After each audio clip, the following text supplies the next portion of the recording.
जब जीव को मनुष्य शरीर में जन्म लेना होता है तो प्रकृति में वर्षा के साथ आता है, प्रकृति में वर्षा के साथ आया और फसल में मूली, गाजर, गेहूं, अन्न, इनमें वो जीव प्रवेश करता है और उसे माता पिता दोनों पाते हैं। तो सप्तम धातु वीर के रूप में परिणित होता है जीव। वो वीर कण के रूप में माता के उदर में जब प्रवेश करता है तो एक रात्रि में मां का और पिता का, दोनों का वो जो वीर मिलता है, उस रज और वीर के मिलने से एक कलल सा बनता है। 5 रात्रि व्यतीत होने के बाद एक बुदबुदा सा बनता है। 10 रात्रि व्यतीत होने के बाद एक बेर की सी आकृति होती है। फिर उसके बाद उसमें धीरे धीरे मांसपेशियां बढ़ने लगती हैं। 1 महीने में उसके सिर निकल आता है, 2 महीने में हाथ पांव अंगों का विभाग होता है, तीसरे महीने में नख, रोम, अस्थि, चर्म, स्त्री पुरुष के चिन्ह प्रकट हो जाते हैं, 4 महीने में मांसादि 7 धातुएं प्रकट हो जाती है, 5वें महीने में चेतना जागृत हो जाती है। जैसे अपने चेतना, ऐसे 5वें महीने में गर्भस्थ शिशु की चेतना जागृत हो गई। जीव है पर चेतना 5 महीने बाद मां के गर्भ में जागृत। अब उसे भूख लगती है, प्यास लगती है, वहां की तापमयी जलन, पीड़ा, छोटे छोटे कीड़ों के द्वारा काटना, 6ठे मास में झिल्ली से लपटा हुआ मां की दाहिनी कोख में कीड़े की तरह तड़पता है। उस समय माता को कड़वे और खट्टे पानी की लालसा होती है, जिससे उसके अंगों में जाकर भयंकर जलन होती है। यह है भोग। वो कृमि कीड़े की तरह तड़पता है। मलमूत्र के गड्ढे में बीच में झिल्ली में बंधा हुआ वो जीवात्मा सुकुमार तो होता है, वहां के कीड़े उसे नोचते हैं छोटे छोटे, वो तड़पता है। माता प्रसन्न होती कि जब बच्चा हिलता है बोले है, उसकी दुर्गति हो रही, वहां भयंकर कष्ट पा रहा है। ऐसा क्लेश होता है कि क्षण क्षण में बेहोश होता रहता है। माता के खाए हुए कड़वे, तीखे, गरम, नमकीन, रूखे, खट्टे, यही पदार्थ पाने की इच्छा होती है माता, क्योंकि उसको भोग भोगना है। उसके कोमल शरीर में भयानक पीड़ा होती है जब माता ऐसे पदार्थ खाती है। गर्भाशय की झिल्ली में लिपटा हुआ, आंतों और मलमूत्र से घिरा हुआ सिर, पेट की और पीठ और गर्दन, ये कुंडलाकार ऐसे कंकण जैसा, ऐसी आकृति गर्भस्थ शिशु की होती है। पिंजड़े में बंद पक्षी के समान पराधीन, ना तो वो हिलडुल सकता है ना बोल सकता है, बड़ा असमर्थ दुख को भोग रहा है, चेतना पूरी है। इसी समय भगवान द्रवित होकर उसे ज्ञान देते हैं, गर्भस्थ शिशु को, सबको। जी उसे ज्ञान होता है तो सैकड़ों जन्म के कुकर्मों से याद आते हैं, सैकड़ों जन्म के। ओहो, ये मेरे कर्म का ही फल, मैंने ऐसे कर्म किए इसलिए दुख भोग रहा हूं। बेचैन हो जाता है, कैसे निपट पाऊंगा, सैकड़ों जन्म के कर्म जमा है। अब महान अशांति उसके हृदय में, उस शरीर में भयंकर पीड़ा। कुंडलाकार शरीर है, हिल भी नहीं सकता है, बस कीड़े काटते, बड़ी तड़पन, बड़ी जलन, भूख प्यास की जलन। अब एक और भयानक जलन हुई, उसे स्मरण हो जाता है कई जन्मों के, सैकड़ों जन्मों के पाप कर्मों का। 7वां महीना आरंभ हुआ कि ज्ञान का उन्मेष हो गया। अब प्रसूति वायु उसे चला रही है, तड़पता है वो। सप्त धातु में स्थूल शरीर से बंधा हुआ वो जीव भयभीत होकर के पुकारता है, अगर कोई भगवान है तो एक बार मुझे यहां से निकाल दे। वो विनय करता है भगवान से, कोई अगर भगवान है जिसने मुझे इस बंधन में डाला है, एक बार निकाल दे, यहां से जाके केवल भजन करूंगा। जीव कहता, जंतुरुवाच तस्योपशन्नमवितुम जगदिच्छयात् नाना तनोर्भुवि चलच्चरणारविंदम सोहम ब्रजामि शरणम रकुतो भयम में येने दृशी गतिरदर्श सतोनुरूपा। हे प्रभु, मैं बड़ा अधम हूं। ये ज्ञान भगवान की तरफ से गर्भस्थ शिशु को होता है।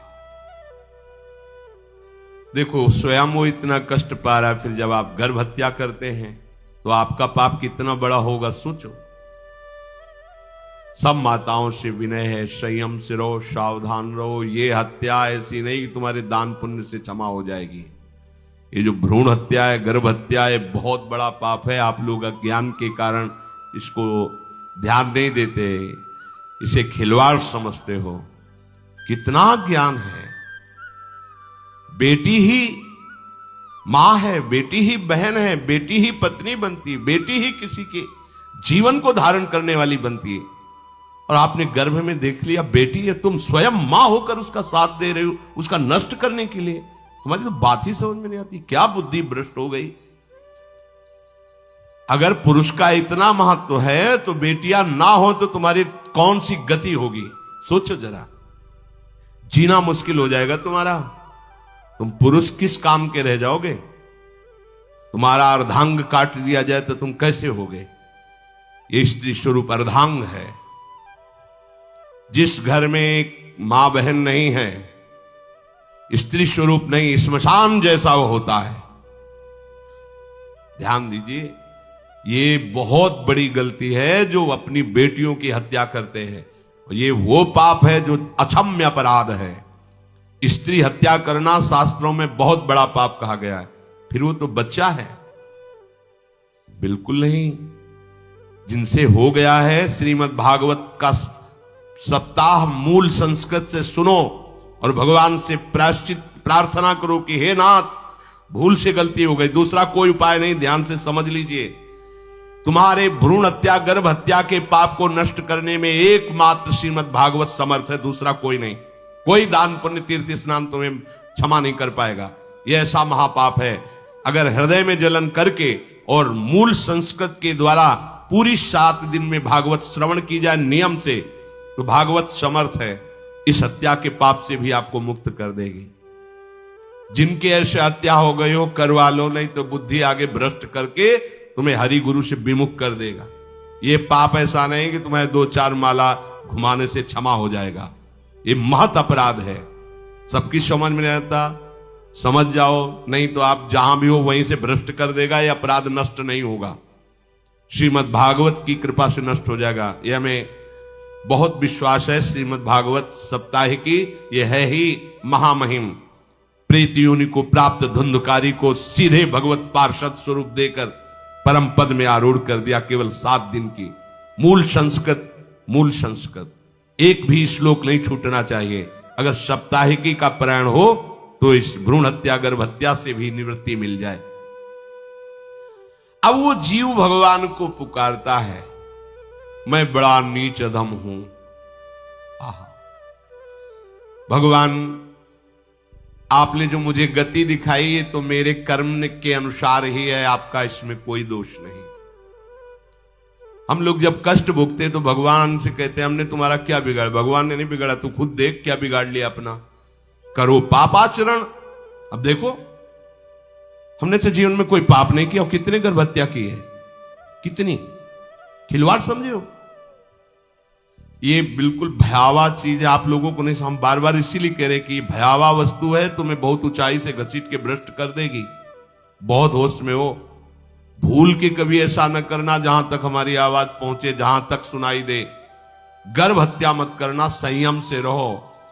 इस तरह का व्यवहार मत करो कि तुम्हारा मनुष्य जन्म ही व्यर्थ चला जाए। इसमें तीनों को बराबर दंड मिलेगा। गर्भ हत्या कराने वाला, गर्भ हत्या की प्रेरणा देने वाला और गर्भ हत्या में सहयोग देने वाला, जो औषधि डॉक्टर या जो भी, तीनों को दुर्गति होगी। माता पिता प्रेरक और कर्ता। ऐसा नहीं कि आप डॉक्टर हो तो आपको गर्भ हत्या करने का अधिकार नहीं। आप डॉक्टर हो दूसरे के शरीर को स्वस्थ करके निरोग करने के लिए, हत्या करने के लिए नहीं। कोई भी हमारा संविधान ऐसा आदेश नहीं करता कि आप गर्भ हत्या कर दो। ना भागवतिक और ना भारतीय संविधान ऐसा संविधान आदेश नहीं करता। अब वो जीव कह रहा है कि प्रभु मेरे योग्य ही है, आपने जो मुझे दंड दिया है। मैंने सुना है कि आपकी शरण में जो आता है आप उसकी रक्षा कर लेते हैं। आपकी जो शरण में हो जाता है वो इस भूमि पर, भारत भूमि पर, विश्व पर निर्भय विचरण करता है, कोई उसे भय नहीं प्रदान कर सकता। प्रभु मैं इस माता के उदर में माया का रहस्य न जानने के कारण ऐसे कर्म किए कि मैं आ गया हूं, बहुत दुख पा रहा हूं। हे निर्विकार अखंड बोध स्वरूप परमात्मा, मैं बार बार नमस्कार करता हूं। प्रभु मेरे ऊपर कृपा कर दो, एक बार इस गर्भ से निकाल दो, मैं यहां से बाहर जाकर आपका निरंतर भजन करूंगा। ये वादा करके आए हम प्रभु से सब। प्रभु ने करुणा करके हमें चांस दिया है मनुष्य शरीर। प्रभु मैं बहुत जन्मों से इस समय स्मृति आ रही देख रहा हूं, कर्मों में भटकता रहा आपसे विमुख होकर के। ये जो मुझे अभी ज्ञान हो रहा है केवल आपकी कृपा से तत्कालिक है, तत्कालिक। एक तत्कालिक वैराग्य होता है, जैसे कथा सुनी मन में आया कि अब तो भजन ही करना है। ये तत्कालिक है, स्थायी नहीं है, इसे स्थायी बनाओ। प्रभु आप अंतर्यामी हो, आप सब कुछ जान रहे हो। तीनों तापों की शांति के लिए भक्तजन आपका भजन करते हैं। मैं देहधारी होकर जीव माता के उदर में मलमूत्र से रुधिर की झिल्ली में फंसा हुआ माता की जठराग्नि के ताप से जल रहा हूं। प्रभु एक एक क्षण में यहां विकल होकर केवल इंतजार कर रहा हूं कि किस समय मुझे यहां से निकाला जाएगा। दीन बंधु यहां से कब मैं निकलूंगा। स्वामिन आप बड़े दयालु हो, आप जैसे उदार प्रभु ने मुझ गर्भस्थ शिशु को ये ज्ञान दिया। हे दीन बंधु आप अपनी कृपा से प्रसन्न हो जाइए। प्रभु एक बार निकाल दीजिए, मैं ऐसा भजन करूंगा कि दोबारा संसार के दुख में नहीं आऊंगा। कपिल भगवान कहते हैं, हे माता, वो गर्भस्थ बालक शिशु भगवान से प्रार्थना करता है, भगवान का आदेश होता है, तत्काल प्रसव वायु धक्का मारती है। जे ही प्रसव वायु धक्का मारती तो उसको ऐसा भयंकर कष्ट होता है, जैसा पीछे लिखा है कि जैसे जिंदा किसी की चमड़ी उतारी जाए, ऐसा मां के गर्भ से निकलते समय उसे कष्ट होता है। वो अत्यंत कष्ट से व्याकुल होता है, उसी समय उसका वो ज्ञान नष्ट हो जाता है जो भगवान ने दिया था। उस समय उसकी श्वास की गति रुक जाती, जैसे किसी का गला दबा दिया जाए तो कैसा लगेगा। ऐसे ही पूरी की पूरी भागवती की स्मृति नष्ट हो गई। होश आया तब देखा कि वो बाहर पड़ा हुआ है, माता के उस मलमूत्र में सना हुआ विष्ठे की कीड़े की तरह। गर्भवास में जो दिव्य ज्ञान प्रकट हुआ था भगवान की कृपा से वो सब नष्ट हो गया। भूमि परत भा ढाबर पानी, तिम जीवे माया लपटानी। चेतन आई तो रोने लगा, वो ज्ञान कहां गया, वो ज्ञानदाता कहां गया। वो कहता कहां कहां, बोले थाली बजाओ बच्चा हुआ है। और वो तो रो रहा है कि कहां, वो ज्ञान कहां गया जिसके बल से मैं कह रहा था कि बाहर निकाल दो, मैं आपका भजन करूंगा। सब खत्म ज्ञान।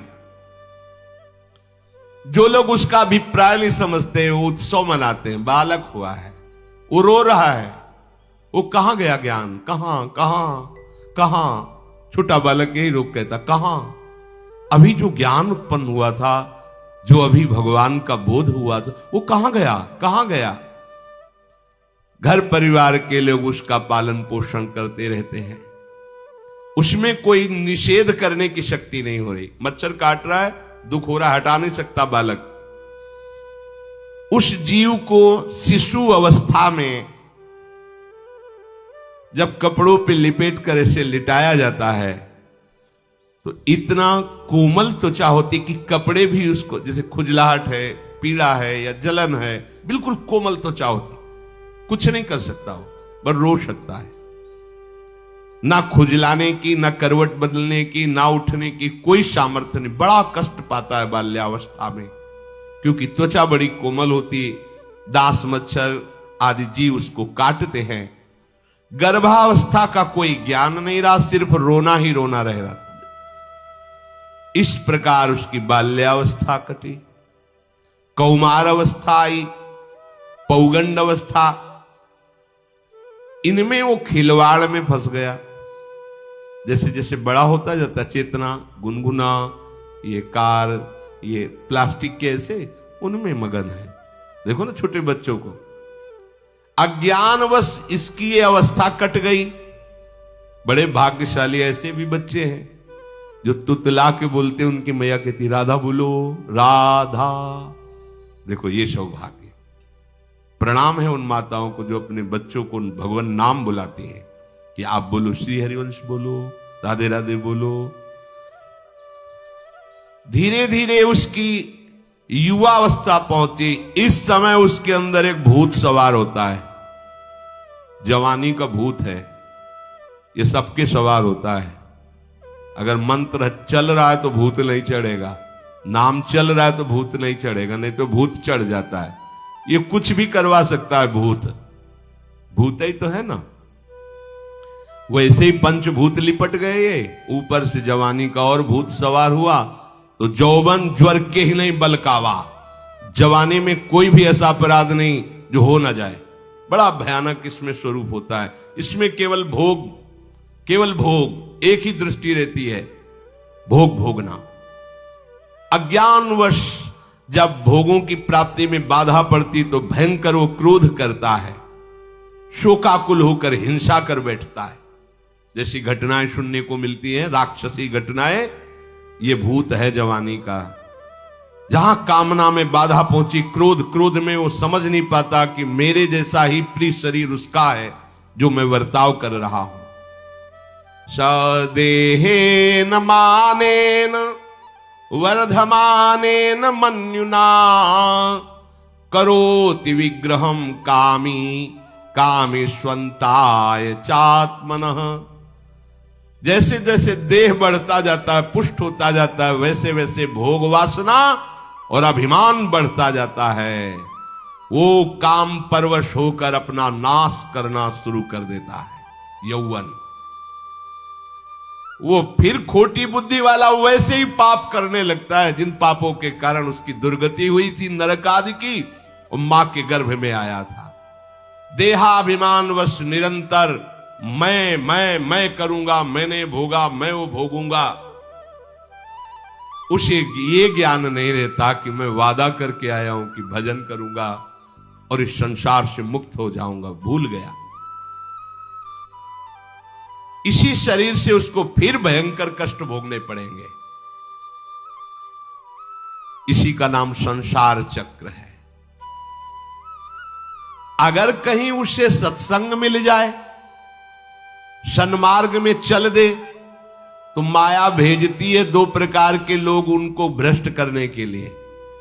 एक जिह्वा रसेंद्री को और एक उपस्थेंद्री जनेंद्री के भोगों का समागम भेजती है। फिर ही भोगो, ध्यान रखना, शास्त्र है, सत्य एक एक अक्षर है।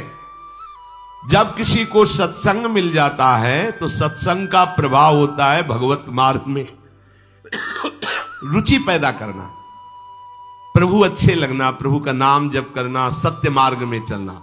जब तुम सतमार्ग में चलोगे तो दो प्रकार के लोग भेजे जाएंगे। बढ़िया हलवा, बढ़िया खीर, रबड़ी, लो प्रभु, पाव, आरोगो, रसेंद्री और फिर जनेंद्री। फिर कोई परेशानी नहीं, भोगिए आप। फिर वो ऐसे विषयी पुरुषों का संग करके वैसे ही पहले की तरह फिर पाप करने लगता है। बहुत होश में, बहुत होश में। इनको ऐसे लोगों का संग कराया जाता है जिससे सत्य, शौच, पवित्रता, दया, संयम, लज्जा, क्षमा, यश, मन इंद्री का संयम, ये सब सद्गुण नष्ट हो जाएं, ऐसे लोगों का संग कराया जाता है। ऐसे लोग बहुत हैं, वो आपको पैसा खर्चा करके वो आपको भोग दिलाएंगे। भोगो भैया, आप इनके लिए नहीं भगवत मार्ग में आए हो, आप प्रभु की प्राप्ति के लिए आए हो। बचो, सावधान हो। ये देखो शास्त्र कह रहा है, रसेंद्री और जनेंद्री दो की सुविधा देने वाले लोग मिल जाएंगे। अत्यंत शोचनीय, मूढ़, देहात्मदर्शी ऐसे असत पुरुषों का संग करके भ्रष्ट हो जाता है। अच्छा, वो आग लगा दिए, वो चल दिए, फिर नहीं देंगे। कुछ लोग ऐसे होते हैं कि 10 दिन अपने पैसे से आपको नशा करवाएंगे, फिर इसके बाद तुम्हें उनके पैरों में गिरना पड़ेगा, फिर मांगने से भी नहीं देंगे, पहले फिर ही देंगे। आदत बिगड़ गई। ऐसे लोग मिलेंगे, मुस्कुराएंगे, हंसेंगे, आपको गले लगाएंगे, आपको लगेगा जीवन का सार मिल गया, फिर इसके बाद जूते चलाएंगे, गली में नहीं देखने देंगे। अब तुम्हारी वृत्ति बिगड़ गई, तुम उधर ही ताको, होश में, होश में। इस जीव को किसी और के संग से ऐसा बंधन, ऐसा मोह नहीं होता जैसा कामिनियों के संग से होता है। भगवान कपिल देव जी कह रहे हैं, न तथास्य भवेन्मोहो बंधश्चान्य प्रसंगतः योषित संज्ञाद यथा पुरुषो यथा तत्संग संगता। कामी पुरुषों का, कामिनियों का संग जैसा परमार्थ भ्रष्ट करता है, वैसा और किसी से नहीं हो सकता। इसलिए तुम इतना अपने को मत साधक समझ लो कि हमारा कौन बिगाड़ सकता है। उदाहरण में दे रहे, प्रजापति स्वाम दुहितरम दृष्ट्वा तद्रूप धर्षितः रोहित भूताम शोनवधा वृक्ष रूपी हतत्रपहा। स्वयं प्रजापति भगवान ब्रह्मा जी ने अपनी पुत्री को जब देखा, प्रसंग आता है, सरस्वती जी, बहुत सुंदर सरस्वती जी है, तो अपने को संभाल न सके।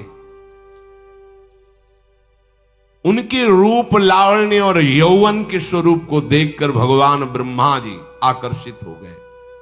इसलिए दूसरों की तो बात ही क्या है, हम सब ब्रह्मा के ही बनाए हुए हैं। वो आकर्षित हो गए। इसलिए बलम में पश्चिमाया स्त्री मैया जैनो दिशाम या करोति पदाक्रांतान भूर्विजंभेण केवलम। हे माता, मेरी माया का बल देखो, जो अपने पैरों से विश्व को कुचल सकते हैं, ऐसे दिग्विजयों को अपने पैरों के नीचे कुचल दे, वो मेरी माया है। देखो, बलम में पश्चिमाया स्त्री मैया जैनो दिशाम, जो 10 दिशाओं पर विजय प्राप्त कर सकते, उनको भी घुटने टिकवा दे, ये मेरी माया है। संगम न कुर्यात् प्रमदा सुजातु योगस्य पारम परमारुरुक्षु मत्सेवया प्रतिलब्धात्म लाभो वदन्ति या निरय द्वारमस्य। श्री भगवान कह रहे हैं, अहो मेरी इस माया का बल देखो। इसलिए जो मेरे को प्राप्त करना चाहता है, योगारूढ़ होना चाहता है, भजन में आगे उन्नति चाहता है, उसे चाहिए जो तुम्हें भ्रष्ट करने के लिए इशारे करे, चाहे स्त्री हो चाहे पुरुष। तजिए ताहि कोटि बैरिशम यद्यप परम सने। वो मित्र नहीं, वो माया के द्वारा भेजा हुआ दूत है। चाहे कोई भी हो, होश में तुम समझते हो कि बाजी जीत गए, भाग्य खुल गए, तरस रहे थे भोगों के लिए, मिल गए भोग। अरे नारकी गतियों से बचने के लिए तुम्हें अवसर मिला था, फिर नरक जा रहे हो। तुम समझते हो कि इसको भोग ले तो सुखी हो जाए, उसको जो भोग रहा है वो समझता है उसको भोग ले तो सुखी हो जाए। उसको वो पूरी सृष्टि इसी भ्रम में फंसी हुई है। होश में हो जाओ। जो परम पद चाहता है, भजन करना चाहता है, ठीक से मार्ग में चलना चाहता है, उसे शब्द भगवान के याद कर लेने चाहिए। चाहे वो स्त्री हो चाहे पुरुष, जो तुम्हें गंदी बातें सिखाए, गंदी बातें दिखाए, गंदी बातें करने के लिए प्रोत्साहन दे, जाके संग कुमति मति उपजय करत भजन में भंग तजोरे मन हरि विमुखन को संग। गृहस्थ हो तो धर्म के अनुसार अपनी पत्नी मात्र में सीमित रहो। ये उद्दंडता तुम्हारा नाश कर देगी। ये जो आज नई रीतियां चल रही हैं, ये भगवान ब्रह्मा जी ने अपने पुत्रों को बुलाया। चारों युग ये पुत्र हैं भगवान ब्रह्मा के, सतयुग, त्रेता, द्वापर, कलयुग। सतयुग से कहा भाई हमने रचा है नरक, तुम्हारा स्वभाव सत्य में स्थित होना है, इसलिए हमारी आज्ञा का पालन करो कि नरक खाली भी नहीं रहना चाहिए। तो उनका पिताश्री, जब हमारा स्वभाव आपने ही रचा है तो मेरे राज्य में कोई नरक जाए भूल चूक से, किसी को नरक नहीं जाने देंगे। त्रेता से कहा तो उन्होंने कहा कोशिश करेंगे अपने बड़े भाई का अनुगमन करने की। द्वापर से कहा तो उन्होंने कहा कोशिश करेंगे आपकी आज्ञा का पालन करने की। समझना। लेकिन जब कलयुग आया तो मुस्कुरा के बोला, पिताश्री जैसे बड़े भैया ने कहा मेरे राज्य में कोई नरक मेरी जानकारी में नहीं जा पाएगा, ऐसे ही मेरे राज्य में कोई स्वर्ग या परम पद मेरी जानकारी में नहीं जा पाएगा। मैं सीधे हाउसफुल करूंगा नरक। देख लो ना, शराब पीना, व्यभिचार करना, जुआ खेलना, चोरी करना, हिंसा करना, इसके प्रधान स्थान है। ब्रह्मा जी से कहा आप चिंता मत करो, जैसे बड़े भैया कहते हैं कि हमारे राज्य में कोई नरक नहीं जाएगा, ऐसे हम आपको वचन देते हैं। अगर हमारी दृष्टि पड़ी तो न स्वर्ग जाने देंगे न परम पद में जाने देंगे। तभी महाप्रभु कहते पाए जान जगत में सब जन कपटी कुटिल कलयुगी टंचू। कलयुग ने सबको देख रखा है, सबको अधीन कर रखा है। अगर बच सकते हो तो एक हरिनाम है, राधा नाम है, जो कलयुग का प्रभाव नहीं पड़ने देगा। इसलिए होश में, चाहे वो पुरुष हो या स्त्री हो, रिश्तेदार हो, नातेदार हो, कोई हो, जिसके संग से भोग वासना बढ़े, भगवत विमुक्ता हो, दूरी बना लो, तत्काल दूरी बना लो। वो मित्र नहीं, वो भारी दुश्मन है, जो तुम्हें फिर वही दुर्गति में ले जाएगा जो गर्भ में वादा किया वो नहीं कर पाओगे। भगवान कह रहे मैं इसलिए मना कर रहा हूं कि ये खुला हुआ नरक का द्वार है। वदंती या निरय द्वारमस्य, निरय माने नरक का द्वार, अस्य माने ये भोग विलासिता खुला हुआ नरक का द्वार है। इसका भाव ये है कि इसमें सुख तो है नहीं, सुख भासता है। भासना और है में अंतर है। जैसे रेत में हम देखते हैं सूर्य की किरणें पड़ने पर निर्मल जल भासता है, और प्यास के कारण हम दौड़े तो वहां बालू ही मिलेगी, फिर आगे भासता है, फिर भागे तो फिर भागने से प्यास बढ़ती जाती है, पानी मिलता नहीं। ऐसे ही परस्पर आकर्षण में सुख भासता है, होता नहीं। जब हम उसको स्वीकार कर लेते हैं तो एक मन में उदासी आती कि यहां वो तो मिला नहीं जो चाह रहे थे, तो वो दूसरा दिखाता है, वो आगे, वो उधर गया, तो फिर वो पूरा जीवन नष्ट हो जाता है। और मिला नहीं क्योंकि है नहीं, भासता है, सुख भासता है नहीं। प्रभु में सुख भासता नहीं, प्रभु में सुख है, भासता नहीं है। इसलिए जो भासता में लगे वो प्रभु में नहीं लग पाते, क्योंकि यहां भासता नहीं है, वहां भास रहा है, और है नहीं। यहां है, भास नहीं रहा है तो है का परिचय नहीं है, इसलिए वो यहां लग। और जो लग गया, नाच नाच के मीरा जी कहती पायो जी पायो मैंने राम रतन धन पायो। पति है। प्रथम रात्रि में मीरा जी ने राणा साहब से कहा कि आप हमारी बात शायद समझ सकते हो, आप हमें स्पर्श मत करना। मैंने सुहाग गिरधर के नाम का भरा है, मैं तुम्हारी पत्नी नहीं हूं। लोक व्यवहार के कारण तुम पति रूप में आए हो, तो मैं चाहती हूं कि तुम मेरा सहयोग करो। मैं एक पतिव्रता हूं गिरधर की। मेरे तो गिरधर गोपाल बैठे थे एक ही सैया में, उतर के चरणों में बैठ गए। मीरा जी के चरण पकड़े के हो भाग्य, मुझे ऐसे सौभाग्य मिला कि आपका पति होने का। एकांत में आप हमारी गुरु होंगी और समाज में आप पत्नी का स्वांग करेंगी, जिससे आपको विक्षेप नहीं पड़े। आजीवन निर्वाह किया, एकांत में गुरुवत मीरा जी के प्रति व्यवहार करते राणा साहब, और व्यवहार में मीरा जी पत्नी जैसा व्यवहार में बाहर, अंतर में ऐसी सदगति हुई राणा की जो बड़े बड़े योगियों को दुर्लभ है। मीरा जी जीवन में कभी भी किसी भोग को स्वीकार नहीं किया। गिरधर के रंगराची सब भोग चरणों में लुट रहे थे। सोचिए, राज परिवार में ब्याही गई, क्या था? किसी भी सुख की आकांक्षा नहीं। यह है रंग श्री हरि का। है नहीं ना उनमें सुख। जो है सुख वो मिल गया तो फिर भासने की तरफ क्यों बढ़ेगा? इसलिए ये जो मेरी माया है, ये मित्र बनकर पहले सेवा के बहाने से धीरे धीरे पास आती है। आती है का शब्द माया के लिए है। वो किसी भी रूप में होगी। माया का कोई रूप नहीं आज तक वर्णन किया गया। कोई भी रूप हो, वस्तु, व्यक्ति, स्थान, घटना, कुछ भी। उपासक जब समझ नहीं पाता तो वही उसकी नाश का कारण बन जाती है। बहुत सावधान। हमें नहीं पता किस रूप में आएगी। जिनको पता है हम उनको अपने पास रखें। वो है नाम राधा राधा, फौरन पता चल जाएगा आपको पक्का। ये ठीक नहीं, नहीं बहुत श्रद्धा नहीं, बिल्कुल हटो, बिल्कुल हटो, अंदर से आए, बिल्कुल हटो। नहीं तो कोई समझाने वाला थोड़ी था बचपन से हमें कि भाई पास कोई हो। यही नाम, जहां कहीं कोई प्रियता, कहीं आश्रमों में कहीं कुछ समझ में, हटो हटो हटो। ये नाम हटाते हटाते हटाते जहां लगाना चाहिए वहां लगा दिया। नाम अगर है अंग रक्षक तो तुम्हें माया से बचाता रहेगा। क्योंकि जिनकी माया है उन्हीं का नाम है। वो खूब अच्छे से जानता है, माया को पहचानता है। नाम आप नहीं पहचानोगे पक्का, क्योंकि वो बाहर से ही नहीं आती, वो अंदर से भी आती है। ये सब माया के ही पार्षद है। मन बुद्धि चित्त अहंकार सब माया में है।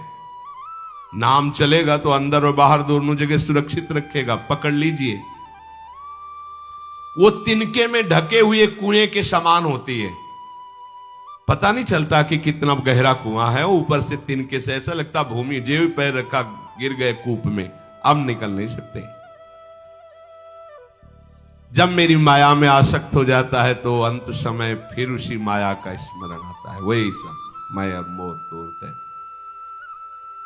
अब वो फिर उसी चिंता से फिर वही फंस गया, फिर वही दुर्गति प्रारंभ। तो हे माता, जो हरि से विमुख हैं उनका ये चक्र चलता रहता है। पुनरपि जननम पुनरपि मरणम पुनरपि जननी जठरे शयनम। इसलिए मुमुक्षु उपासक को चाहिए कि ना कोई भय स्वीकार करो, डरो मत माया से। देखो भगवान के वचन, ना किसी के सामने दीन हो। भक्ति की दैन्यता अलग है, विषयों की दीनता नहीं। ये साधु में कभी नहीं हमने देखा, किसी भी साधु में ये नहीं। साधु है ये नहीं होगा जब मर जाए पक्का। और साधुता नहीं है तो फिर इतना ही है, फिर और रही क्या गया है। फिर साधुता में ये तो नहीं होता पक्का। हम कहते हैं बहुत हजारों संतों से मिले, ये नहीं होता। अरे रिद्धियां सिद्धियां मारी घूमती पीछे, वो हाथ फैलाएंगे। हाँ, आचार्य आदेश के कारण रोटी मांगते हुए बड़े बड़े सिद्धों को देखा गया है। टुकड़े रोटी के मांगने, आचार्यों का आदेश है। भिक्षा औषधम अन्नम, भिक्षा रूपी अन्न रूपी औषधि से उदर पोषण करे, ऐसा आचार्य, चाहे वो भगवान शंकराचार्य हो, चाहे आप प्रेम के उपासक हो। भूख लगेगो मांग खाऊंगो, गिनो न सांझ सवेरो, ब्रजवासन के जूठ टूक और घर घर छाछ महेरो, ऐसो कब करी हो। बस साधु 30 मिनट के लिए केवल भिक्षुक बनता है और 23.5 घंटा के लिए बादशाह रहता है। मिले तो ना मिले तो बस भिक्षा बादशाह। जाय न चाहे कबो कछ तुम सन सहज सने, बसो निरंतर तासुर सुर और निजगे। साक्षात भगवान हृदय में खेलते रहते हैं। दीनता नहीं होनी चाहिए। ये भागवतिक दैन्यता अलग है, ये दलिद्रता रूपी दीनता नहीं होनी चाहिए कि ठंडी लग रही कपड़ा दे दो, देखो हमें तीर्थ यात्रा करनी पैसा दे दो, हमें यज्ञ कर। कौन सी यज्ञ करनी तुम्हें? कौन सी यज्ञ? श्वासों को बोलो राधा राधा राधा, एक एक श्वास की आहुति, इससे बड़ी कोई यज्ञ होगी? पूरा जीवन समर्पित, इससे बड़ा कोई तीर्थ होगा? अरे जहां चरण रख दे वहां तीर्थ प्रकट हो जाए, ऐसी भक्ति की महिमा होती। तीर्थ ही कुर्वन्ति तीर्थानि। ये दीनता नहीं होती साधुओं में, पाखंड में होती। दीनता साधुता में नहीं होती। इस विषय की ये दे दो बाबूजी, अरे धिक्कार है, धिक्कार है। कहा वह मोर दासा करे तुच्छ नरन के आशा, तो कहो कहां रहा विश्वासा। जिसने बिना किसी सहयोग के एक सेकंड में अनंत ब्रह्मांडों को रच दिया, वो हमारे स्वामी है। इसके बाद तुम ऐसे मांगते घूमो, कहां दासता रही? भय, जिसके भय से मृत्यु भी भयभीत होकर काम कर रही, जिसके भय से सूर्य चंद्र प्रकाशित हो रहे, जिसके भय से पृथ्वी जल में नहीं डूब रही, वो हमारा स्वामी है। फिर हमें भय किससे? मोह, चराचर जगत मेरे प्रभु का अंश, बस इस बात से प्रीति है, कोई शारीरिक संबंध से नहीं, माता पिता भाई बंधु नहीं। हमारा संबंध नाते नेह राम के मनियत सुरत सुदेव, जहां लो जितने भी संबंध है केवल आराध्य देव के संबंध से। बस निसंग भाव से वो फिर भगवत प्राप्त हो जाता है। ये सावधानी रखनी। निसंग भाव, कोई मित्र नहीं, कोई शत्रु नहीं। इस माया में संसार से मुक्त होने का यही उपाय है। भय नहीं, दीनता नहीं, मोह नहीं, किसी का संग नहीं, अपने श्यामा श्याम श्यामा श्याम श्यामा श्याम, उनके नाम के, उनके आश्रित, वो आगे से आगे ऐसा दुलार करते हैं, आपको सोचना ही नहीं पड़ेगा। जैसे माँ को पता है बाल भोग कब कराना है बच्चे को, कौन सी पोशाक धारण करानी है, कहाँ उसको खेलने ले जाना है, ऐसे ही हमारे प्रियालाल को पता है ये दास है, इसको कब क्या। सच्ची मानिए, आगे से आगे व्यवस्था उनकी। आश्चर्य में हो जाओगे आप जब अपना अहंकार उनको समर्पित कर दोगे। हम अहंकारी जीव अपने अहंकार के कारण धक्का खाते घूम रहे। नहीं, अखिल कोटि ब्रह्मांडों का सृजन करने वाला प्रभु है। 4 लाख योजन का एक पहाड़ केवल है, सोने का प्योर सोने का, मिलावट नहीं। 4 लाख योजन, एक योजन 4 कोस, एक कोस 3 किलोमीटर, कितना एक से एक रत्न इस पृथ्वी में है। ऐसे मालिक के गुलाम हो, ऐसे हाथ फैलाते घूमो। राधा राधा। इस शरीर को बहुत ध्यान से सुन लो, जो इस शरीर को निक्षेप माने धरोहर होता है, धरोहर की भांति। जैसे हम तुम्हें दे दें कि 500 रुपए रख लो, हमें जब काम लगेगा ले लेंगे, तो 500 रुपए रखे आपकी जेब में, लेकिन आप कभी उसे अपना नहीं मानेंगे। अगर कभी आवश्यकता पड़ी, किसी ने बताया भी कि 500 रुपए आपकी जेब में, नहीं, वो तो धरोहर है। जब वो मांग लेंगे तो उनको हम खर्चा, धरोहर का खर्चा स्वयं में नहीं किया जाता। ईमानदार आदमी धरोहर को जैसे रखा वही, ये नहीं कि हम 500 खर्चा कर लेते हैं फिर कमा के 500 दे देंगे, नहीं, वही सेम टू सेम वैसे ही वापस होगा। तो ये शरीर प्रभु की धरोहर है। सुधा निधि में भी एक श्लोक में आया है, ये प्रियाजू की धरोहर है। कबीरदास जी ने भी कहा है, चदरिया जैसी की तैसी धरि दीनी। जैसी दी थी प्रभु, हमने मलिन नहीं की, वैसे की वैसे वापस कर दी। तो क्या होगा उसका परिणाम? मोक्ष, भगवत प्राप्ति। इसे मलिन करने का अधिकार तुम्हें नहीं। ये चदरिया जो मिली है, मनुष्य शरीर, ये भगवत प्राप्ति। इसे गंदा मत करो। शरीर को धरोहर की भांति रखकर, ये गुरु की संपत्ति है, ये इष्ट देव की संपत्ति। तन वांग मनोभिरमलई सोहम तविवासिता। ये शरीर, ये मन, ये वाणी हमारे गुरुदेव को समर्पित, उनकी आज्ञा के अनुसार चलना है। तो क्या होगा? अनासक्ति बढ़ेगी, किसी से कोई राग नहीं, अनासक्त होकर भगवत प्राप्त हो जाएगा। एक ही उपाय समस्त दुखों से बचने का, मामुपेत्य। जो मेरे आश्रित हो गया, मेरा भजन करता है, पुनर्जन्म नहीं होता उसका।